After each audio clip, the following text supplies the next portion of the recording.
The presidential campaign comes down to a final push across a handful of states on the eve of Election Day. This year's race has careened through a felony trial, an incumbent president being pushed off the ticket, and multiple assassination attempts. Kamala Harris will spend all of Monday in Pennsylvania, whose 19 electoral votes offer the largest prize among the states expected to determine the Electoral College outcome.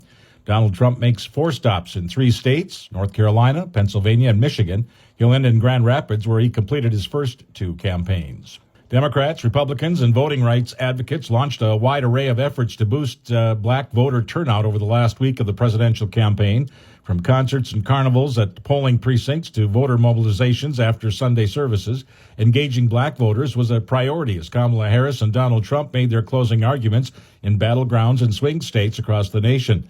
Efforts to boost black voter turnout often start at the community level. Organizers focused on black communities say they are often combating exhaustion and cynicism about politics, especially among young black voters and black men. Ahead of Election Day on Tuesday, millions of black voters, like many Americans, have already cast a ballot in the election.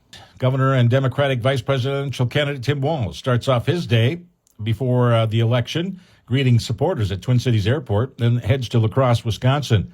Republican rival J.D. Vance also has a morning event there as the Trump and Harris campaigns continue focusing on battleground Wisconsin. Senator Vance will be at the La Crosse Center when Walz is a couple miles away at the TriQuest Charities.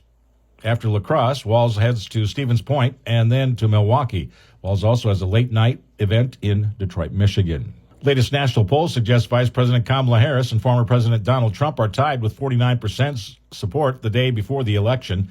But Hamline University professor David Schultz says 2 groups of people may be underrepresented in these surveys. He says the polls may not be capturing the depth and degree in which women are motivated to vote. And 2, I think the whole election comes down to what people under the age of 30 are going to do. If they show up, Harris wins. If they don't show up, Trump wins. Schultz notes that women are 53 to 54 of the voters in the U.S., which makes them the majority.